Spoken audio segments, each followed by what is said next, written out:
সবাইকে স্বাগত জানাচ্ছি সিলেট আইনি.কম-এর এই মুহূর্তের লাইভে।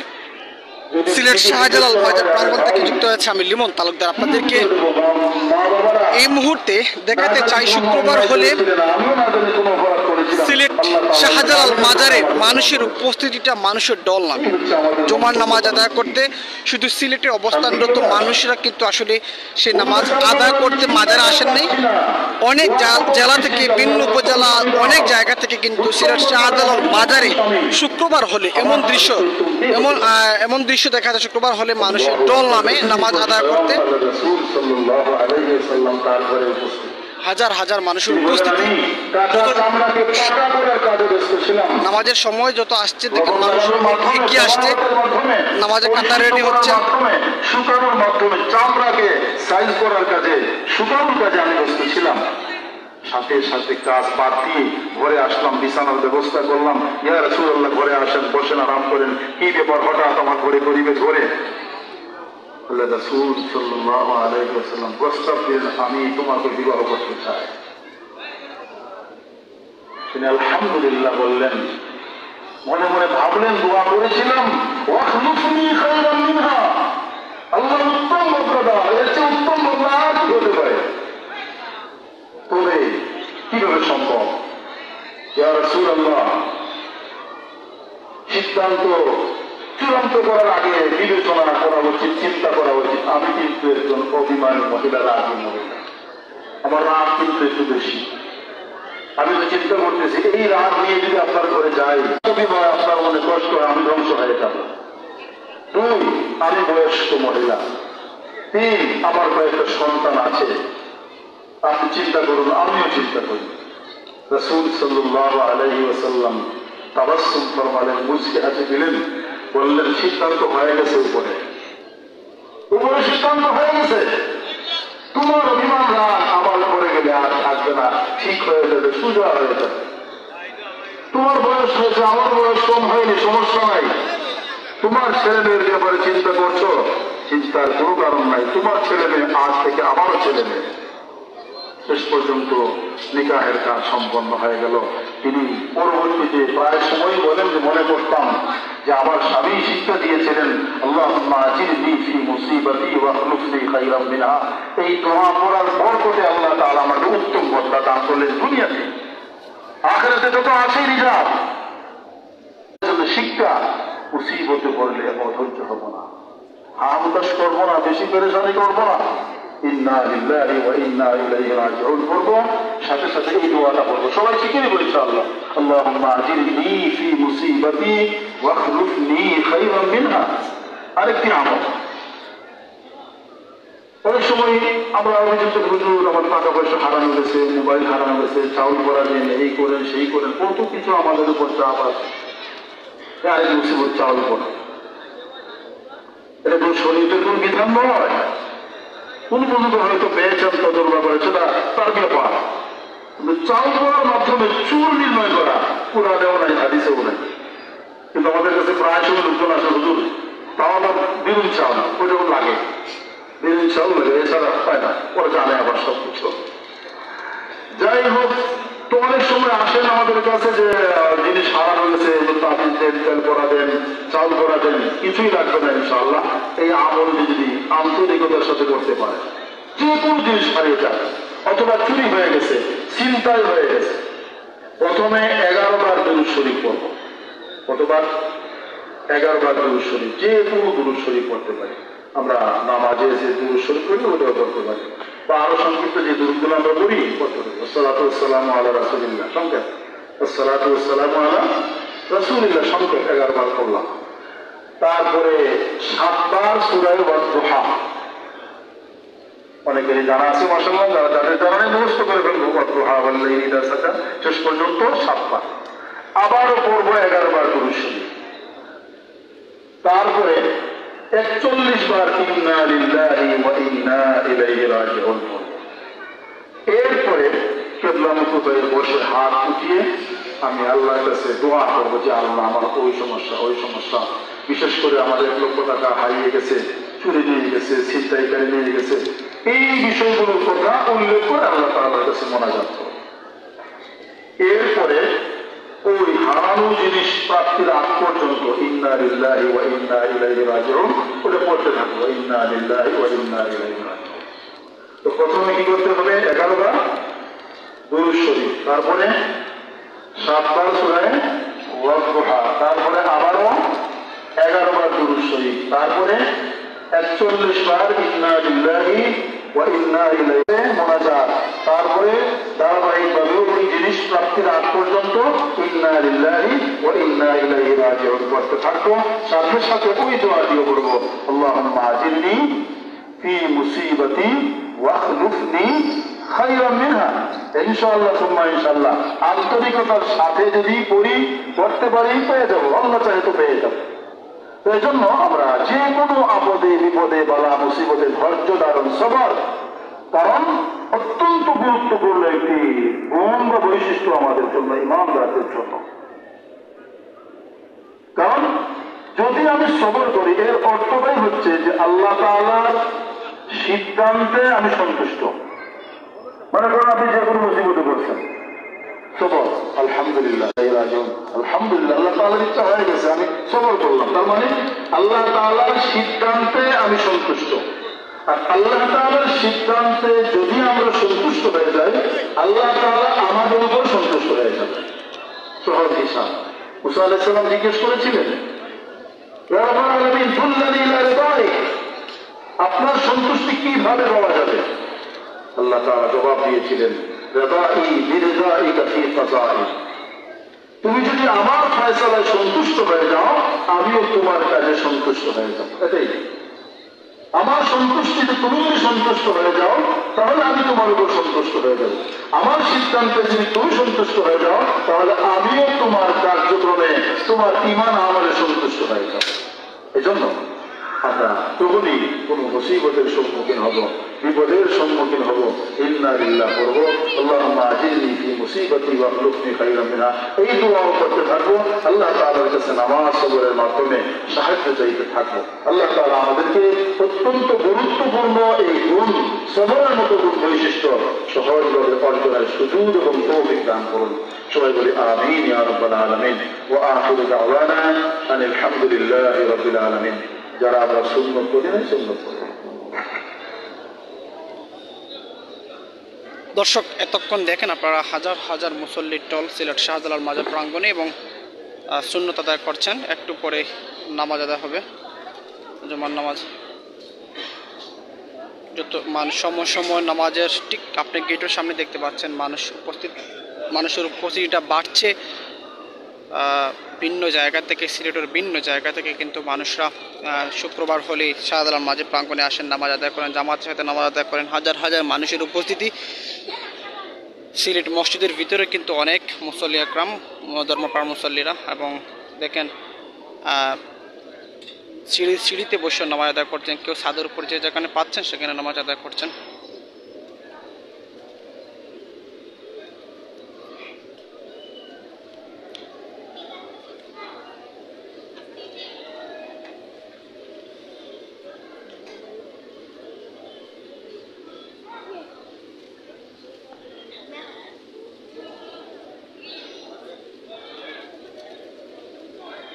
অনেকে ভিতরে জায়গা না পেয়ে আবার নেমে আসছেন, বাইরে নামাজ পড়তে হবে, ভিতরে জায়গা পাচ্ছে না। দেখেন ভিতরে আর জায়গা নেই, নিচে নেমে আসতেছেন।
ভাই কি অবস্থা?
الحمد لله علي الذات عظيم الصفات سميع السمات كبير الشان جليل القدر رفيع الذكر مطاع الأمر جليل البرهان فخيم الاسم عزيز العلم وسيع الحلم كثير الغفران جميل الثناء جزيل العطاء مجيب الدعاء عميم الإحسان سريع الحساب شديد العقاب عليم السلطان ونشهد أن لا إله إلا الله وحده لا شريك له في الخلق والأمر ونشهد أن سيدنا ومولانا محمدا عبده ورسوله المبعوث إلى الأسود والأحمر المنعوت بشرح الصدر ورفع الذكر وصلى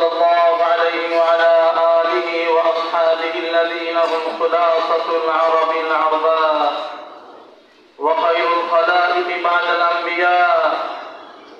أما بعد، فيا أيها الناس وحدوا الله، فإن التوحيد رأس الطاعات، واتقوا الله فإن التقوى ملاك الحسنات، وعليكم بالسنة فإن السنة تهدي إلى الإطاعة، ومن أطاع الله ورسوله فقد رشد واهتدى. وإياكم والبدعة، فإن البدعة تهدي إلى المعصية، ومن يعص الله ورسوله فقد ضل وغوى. وعليكم بالصدق، فإن الصدق ينجي والكذب يهلك. وعليكم بالإحسان، فإن الله يحب المحسنين. ولا تقنطوا من رحمة الله، فإنه أرحم الراحمين. ولا تحبوا الدنيا فتكونوا من الخاسرين. ألا وإن نفسا لن تموت حتى تستكمل رزقها، فاتقوا الله وأجملوا في الطلب وتوكلوا عليه، فإن الله يحب المتوكلين. وادعوه فإن ربكم مجيب الداعين، واستغفروه يمددكم بأموال وبنين. أعوذ بالله من الشيطان الرجيم. وقال ربكم ادعوني أستجب لكم، إن الذين يستكبرون عن عبادتي سيدخلون جهنم داخرين. بارك الله لنا ولكم في القرآن العظيم، ونافعنا وإياكم بالآيات والذكر الحكيم. أستغفر الله لي ولكم ولسائر المسلمين فاستغفروه، إنه هو الغفور الرحيم.